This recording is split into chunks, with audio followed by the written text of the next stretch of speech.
Welcome to Rotary and Serving Our Community. One of the unique opportunities I've had over the past few months is to take a look at and evaluate a project in Guatemala. This is in a city in the area near Guatemala. The name of the city was Chiquimula. And I'm going to take you with me on this trip using different pictures that I've taken on this trip itself. Now, Chiquimula is an area that's very unique to Guatemala. It's one of the few areas that does not have a lot of rain for it. And because of this, the project site that we are going to take a look at is inhabited mostly by indigenous people. And because of the fact that they are indigenous people and the fact that there's not much water there, we will find that the living conditions have been very, very well compromised. And because of that, Rotary International and a district and club in the area of Canada has gone in to actually try and make a difference there. This grant is a $200,000 grant that actually will teach people how to farm on small areas, small, about 100 square foot gardens in each of these households. And with that, they'll be able to not only fend for themselves, grow their own food, but also have some crops actually available to sell. And with that, let's go ahead and get started. The first picture that I have shows a picture of myself along with Jose Moreno and his wife Linda. They greeted me at the airport. And one thing that I don't expect, and it probably will never happen again, was that Jose said that he would meet me at the airport and take care of me once I landed in Guatemala City. Well, when I landed on the airplane, I walked off, got through into the airport itself, just getting off the airplane, Jose greeted me along with his wife and 6 other black-suited gentlemen, Secret Service men, that then escorted me out of the airport into an area, sitting area. It was very nice, very comfortable lounge, all leather, had bar and everything else you could think of there. And he asked me, he says, give me your passport, give me your immigration papers, and give me your baggage claim ticket because I will have my guys take care of that for you. So as we sat down, had a drink, Diet Coke, of course, they sent the group out, and the group actually came back later on to confirm and verify that this was my passport, this in fact had been taken care of, and this was my luggage. Now, I had never experienced that, nor will I ever plan to experience this again. Jose Moreno, my classmate from the year 2011-12, was a governor from Guatemala, and he has now moved up into the president's cabinet. He is the Minister of Social Development for all of Guatemala, one of the top 8 people, I believe, in that cabinet. So he has expert clearance with the President of Guatemala. So that was my story on entering into Guatemala. And again, I don't ever expect to have VIP treatment like that for the rest of my life, but it was good to have it at least once. The next picture is a picture of the city of Jocotan, Guatemala. And this is the area that we actually did the project itself in. And as you can see from the picture, it's a very industrious city, it's a small city, but they have quite a few things going on in the city itself. The area that the project is going to be done in is an outlying area. It's up in the mountains that you can see behind this picture. The project vehicle that you're seeing now is the project vehicle that was actually purchased by this grant. And the reason that this vehicle is purchased, it usually does not happen by the Rotary Foundation where they purchase vehicles. But in this case, it was such a remote area that they needed to have staff able to get to these areas on regular notice. So it's at least once or twice a week that they will go into these indigenous villages and take a look at what's going on. Picture that you see here is a picture of the road that I had to take, and you can see why now you need the vehicle. It's extremely mountainous in the region areas that I went to. Most of the area has now been deforested. If there's forests at all, they're pretty much gone, and it's a very desolate area. The next picture is kind of the countryside of the picture that we see there. It's, again, the most arid area of all of Guatemala. The project itself included 66 families, about 400 people. The descent is Mayan Chorti, so most of the people there are Mayan of descent. And 50% of the children there were suffering from malnutrition. 18% of those people there also living in extreme poverty, and 73% of the people that were from this village were moderately or severely below the average height, and that is because of the malnutrition that they were experiencing over generations in this specific area. Now, if we didn't have our private car, this is how we would have ended up getting up that mountain. And you can see this picture. There's probably about 20 people in the back of this Toyota pickup truck. And they have little rails on the side, and it fits everybody and anybody you could think of. This is the way they get to and from the city of Hocotan. The next picture shows a picture of kind of the average living conditions. This is a home that's along the road, the main road going up into the mountains. And as you can see, the construction of it is all done by palm fronds. Now, they're beautifully done. Very nice houses, and as you know, there's no windows, no doors, no anything on any of these buildings because the weather is so mild. When I say mild, it's hot. You wouldn't have to worry about being cold at night, but at the same time, there's not a lot of need or necessity for windows or doors. The next picture shows the construction as we get closer to the home itself. And this is one of the houses where we did one of the projects. The next picture shows the construction. And by the way, they do a beautiful job of putting these together. As you can see by the detailing on the palm fronds and the way they're tied together, it creates a pretty sound wall. They do a good job of that, keeping everything in place, making sure that it's well insulated, because these houses, believe it or not, are pretty cool on the inside, considering how hot it was on the outside. When I say hot, every day that I was there, it was a 5-day trip. I was on the project site for 3 of those 5 days. The other 2 days are travel time. The temperature was 100 degrees or warmer. And so when you go inside these shaded areas, it definitely is a little relief from the sun that you're receiving every day. The next picture is the community of Hoken. And in Hoken, this again was a village that was inhabited by Mayan descent people. You can see that the gathering portion of it itself at this meeting was designed for us to take information, collect data, and see if in fact these projects were being successful or not, and how many people were involved with each of these projects. The next picture shows the team. Gentleman that's second from the right, his name is Oscar. He's a Rotarian. And the lady in the middle with the blue shirt, her name is Veronica. She is the president of the Rotary Club of Chiquimula de la Sierra. And that is the active club in the area that is responsible for getting these projects done, evaluating and making sure that there's communication back and forth between the beneficiaries, those people that are working within the project, and also the NGOs, the non-governmental organizations. In this case, it was Project Harvest. That was cooperating organization helping out with this project itself. And as you can see in the picture also, the people there definitely were shorter in stature, and you could also tell that they were of Mayan descent. The clothing that they wear is beautiful. They do a great job of putting their clothing and color together. I've never been in an area where the clothes were so bright and vivid. And the people themselves, very kind, very hospitable people. And they were all very gracious and cordial and grateful for what we have done so far for Rotary in that area. The next picture I show is a picture of one of the second project sites. This is Tunuco Abajo. That project site, again, was up in the mountains. It's a very extreme mountainous area. If you look at the cutaways from the land and the soil, it's almost all rock and stone. The actual soil itself that's on these mountainsides is about 6 to 8 inches in depth. So the rest of it is all in rock.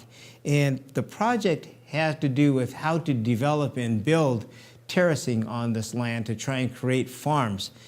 The first meeting that we had was in this building that you see. This is a small school area that actually had been abandoned, so we had to go through wires to sit inside this area. It originally started out as a community center.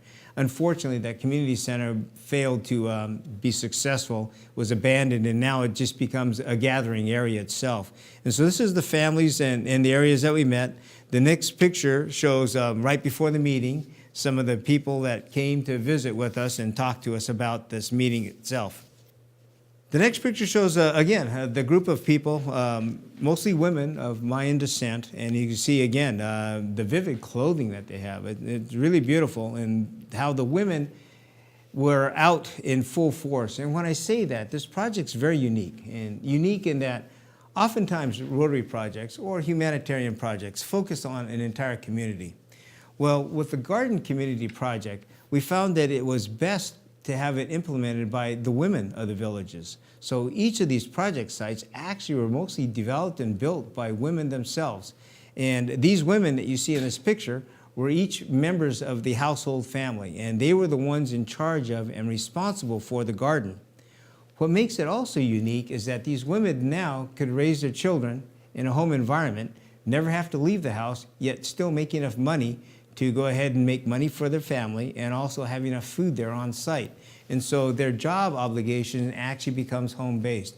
And one of the successes to this project was the fact that they actually could work out of their houses. And this also benefited the children because children could go to school and then come back after that and have somebody at home for them, waiting for them, and to take care of them. Each of the garden sites had this plaque displayed on it. The people that had these gardens were very proud to display those. Most of the time it was either right in the center of the garden or right at the gateway to the garden itself. These posts that you see and the little bit of wire that you could detect on the side was actually done to protect these gardens. Each garden is surrounded, they're 100 square feet, each garden is surrounded by a 6-foot fence that keeps the animal and livestock out of these garden areas, and so there's no destruction by wildlife or by the animals. The crops that were selected were all based on needs and nutritional value of it. So the crops specific were selected by the non-governmental organization, in this case Project Harvest. They furnish the seeds, the fertilizers, the soil amendments, the tools, the mentoring, and also the know-how on how to build these terraces for the growth of these crops. Because as you could see in the other pictures, it's a very steep and severe area of Guatemala. The extra crops that they grow are then harvested and used for trade or bartering or for money. So any of the income in this very low income area, the excess growth projects that they have, the produce is then sold. The project itself is a 3-year plan. The first year, and this was the first year complete, had to do with creating and building the terraced areas. The second part has to do with then growing the crop itself. Phase 3 will include doing water catchment, rain catchment, because this is a very arid area, and also creating a market for the people to actually sell what they have in excess. The pictures that you will see next is one of the ladies of the village. This is her garden. She, as you can see, very proud of what they've done. This is something brand new that they had never done before. So you can see the pride in this lady's face, something that she had not done. And for her to be able to fend for, create, and have food for family to put on the table is something very unique. The next picture shows another house. Again, this one here was on a very terraced area, very steep, very severe. That terrace she's standing on is probably about 4 or 5 feet high. And this lady that you see in the picture was actually responsible for building the terraces herself too. So she had to break down that mountainside and stack the stone, backfill it with soil to create this pocket that she's actually growing her produce on right now. The next picture is, again, one of the successes. This is a gentleman that was very proud. He was one of the leaders in that community, showing how, in fact, to do it the right way. He shows a picture there. The people standing in the background are Rotarians, and they are the ones that have helped mentor through the process itself. And you can see the produce that they develop. There's quite a bit of food there for a given family. What's unique about this project is that this garden was done last year. This is the first year in production. The fertilizers, things like that they use were all organic, biodegradable, so we didn't have problems with water contamination or anything like that. But remember that in this area, rain occurs during the tropical season. So it's a tropical band type of rain. It occurs from anywhere from May into October, possibly into November. And that is their rain season. These products and what you see in these last few pictures have all been pictures of that area during the rainy season. So the success of this product actually had to do with the rain itself. And you can see how desolate, how dry that is. When I visited there, it was right before the next rainy season came. So they have gone about 5-6 months without any rain. And you can see how barren these gardens are. And this is what's currently what you're seeing. The proud lady that had built these terraces and the production that she had that has now gone to just about zero because of the fact that there's no water to continue growing crops. And this was one of the parts that we knew was going to be a setback to the project itself. And one of the reasons why we included with that the rain catchment system. And as you could see, the slope is very severe. These people spent a lot of time building these terraces to create these gardens themselves. The next picture is a picture from the top looking down of that same garden. And you can see the pride and the workmanship in this. These people built these terraces just with hand tools. There is nothing, no survey marks, nothing else other than a pick, a shovel, and a lot of work in stacking these handwork. The levels are very level. We took a look at those things, and it was amazing without having a level in place how they could have created these gardens at such a very unique and leveled area. The next picture itself will show a picture of the rain catchment system. This is phase 2. And the picture you see in the foreground is a lined rain catchment reservoir that holds up to 320 gallons, roughly, is the capacity of this reservoir. That's going to have a roof put on it, and on the roof we'll have rain gutters placed on it with it draining into the rain catchment system itself. The rain catchment will then be protected from a lot of dirt, debris, wind damage, things like that, fruit, vegetables, leaves that would fall in it because of the roof element that we put on there. And this will help control the contaminants falling into each of those rain catchment reservoirs. The next picture you see is one that was filled up. This one was not one that we saw, but one that the picture was taken from previously, the previous rain season. This is the idea that they have. This rainwater would be enough for them to actually be able to continue harvesting and growing in those gardens for as much as 4 or 5 more months. So that increases then their productivity range up to probably about 9 to 10 months. Ideally 11 months of the year they would actually be able to have harvested crop for themselves. Picture now is a picture of mulching, and as we know, mulching is very important not only to build up soils, but also to help, I would say, open the soil up to where the soil would become more receptive to fertilizers, to nutrients, and also to water. The other advantage of mulching is that it would be used as a soil moisture retention barrier. In other words, you could water the garden, put down a mulch layer of that, and that would help retain the moisture in the soil, not only because of the insulation of it, but also it reduces the temperature. So when temperatures in the day are like 100 degrees, the moisture and the mulch itself would keep the temperature down to in the low 80s, maybe high 70s. So that is definitely one of the benefits of using mulch to help grow. The next picture you see is the creek. And when I say this is the creek, this is actually the water that this community was receiving for the seasonal area. Unfortunately, you can see it's dry. This community actually has to get by without water for a number of months. 2 to possibly 3 months of the year, they have very little water that they have to drink with. And so that's when vegetables and having to purchase water becomes one of the necessities.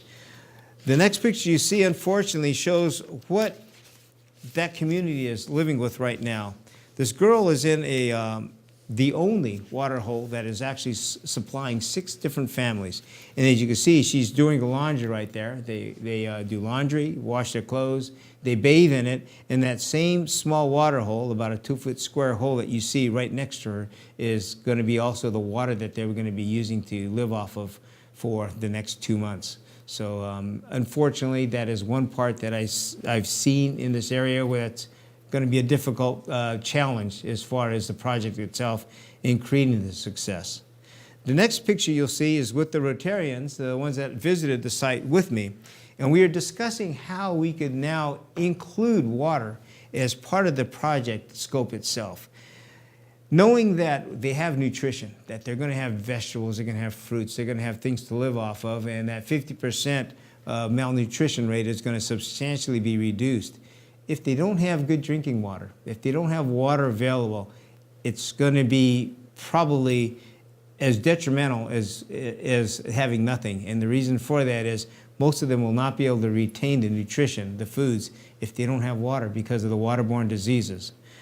I also found that in evaluating this site that there were a number of infant deaths the year previous to that, unfortunately. And that also had to do with malnutrition and from waterborne diseases. And again, one of the reasons why we as Rotarians go into these sites is to take a look at how we could change, how we could affect and bring about future promises for those people that have been repressed for so many years. The next picture is a picture of the Chiquimula de la Sierra Club meeting at a meeting site, and it's one of the advantages or bonuses that I get to do is meet with the Rotarians of each of these areas. This club itself was a smaller club, about 17 members, but very proud and doing amazing things. This project was their largest project that they had actually tackled to date, and this $200,000 grant that will be affecting over 400 people is a huge undertaking for a club of about 17. The funding, again, came from out of the area, came from Canada and the Minnesota area, but the project itself is being administered by these Rotarians. And so hats off to those Rotarians doing those great things around the world. The next picture is a picture of myself with one of my club members. And when I say that, I'm an honorary member of the Rotary E-Club of Global Service. And last year's president, actually because it's an E-Club, it meets online, the president was from Guatemala. And he and his wife, also in the picture, came and got me on my last 4 hours of this trip. I had 4 hours lax time, downtime, where I actually got to do something. So they came to the city of Guatemala, picked me up, and took me to the city of Antigua. And I have to say is that one thing Rotary does do, it creates friendships worldwide. I had never met Kurt nor his wife, but we were just like old friends catching up. It was like a reunion. And this is one of the things that Rotary does well and does quite well, is that you have these opportunities because every person in Rotary worldwide has the same passion of helping others. And that same passion creates high character and good people. The picture that you see next was in Antigua itself, one of the beautiful areas. I had the fortune of being there about 6 years ago now, for a district conference with, again, Jose Moreno, the gentleman that was in the first picture. He invited me to this conference, and it was a beautiful area, and we enjoyed that quite a bit. Even though it looks like it's a very tranquil area, the temperature there was about 84 degrees, 85 degrees, but still very comfortable. The next picture is, again, the typical Antigua landscape that you would see. The ruins of Antigua, a lot of history, historical value there. And it's fascinating because this community, this city, the city of Antigua, was developed around these ruins. It was an old trade area brought in by, probably by missionaries for the Catholic churches, but they developed this huge city. And that city never went away. Even though the ruins are still there, the city itself is a very thriving community. And looking at that and seeing that part of it, it's kind of fascinating how tourism helps boost a lot of the economy in this area. The next picture I have is a picture of, again, an indigenous person, and she's doing and selling the wares that she makes during the day. I put this picture in here because it seems like no matter where I go in the world, a lot of these project sites, the developing worlds, there's often an imbalance of economy, an imbalance of what people have and what people don't have. Unfortunately, it seems to focus on those people that have been repressed. And when I say that, this project was a project to help benefit the Mayan Chorti people. These people also are indigenous, most likely of Mayan descent. And the unfortunate part is most of them cannot read, cannot write, and they fend for themselves by doing what they do and know, and that is by selling their wares. The next picture is a picture of one of the ladies actually doing these hand-woven projects. And you can see that the workmanship is amazing. It's unbelievable. And she takes a lot of pride in it. I asked her if I could take the picture. She said, of course you could take the picture. I took the picture, making sure that it was okay with her. And she was very proud, showing me how she had done this for her whole life, how her generations, how her mother had taught her, how her grandmother had taught her. And it's the pride of the workmanship that was, in my opinion, very impressive to me. But again, where does she go with this? That's all she does all day long. As far as what she could do to make a life. She's one of the more successful ladies. She's done a nice job. Her products are quite nice, and she sells to a lot of the tourists to come through. But the unfortunate part, again, is the tourists that come in with the money will barter and buy these things for pennies on the dollar, because of the fact that these people still need that money to live off of. And so looking at this and knowing what's happening in these areas and what Rotary does, I think that's going to be our next step. We can benefit people by saving lives, as you've seen by this agricultural project. But we also need to try and create more equality, more balance for people. And those people that have been repressed for centuries are those people that we need to reach out with and make a difference with. And I think this is the start of it. Projects itself that create this kind of promise, this kind of idea, is something that we as Rotarians need to focus on. Now, I took you on this trip to Guatemala because of the fact that I've had the opportunity through Rotary to go ahead and evaluate a lot of these projects. Oftentimes Rotarians and non-Rotarians will never see what Rotary actually does. You don't see the footprint.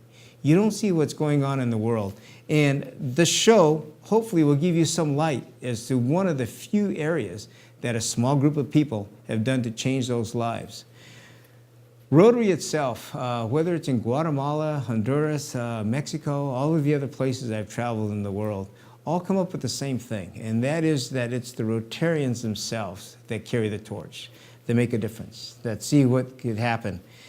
And as you can see by the picture, Rotary is making a difference. It's making a difference, it's changing lives, and it's something that I personally am very proud to be a part of. And as more Rotarians get involved, as we start putting the money out there, because there's millions, billions of dollars that go out through Rotary each year for these projects, that we would see and be able to help all those other people around the world. With that, take a look at Rotary, not only what it's doing in the community, but what it's doing worldwide.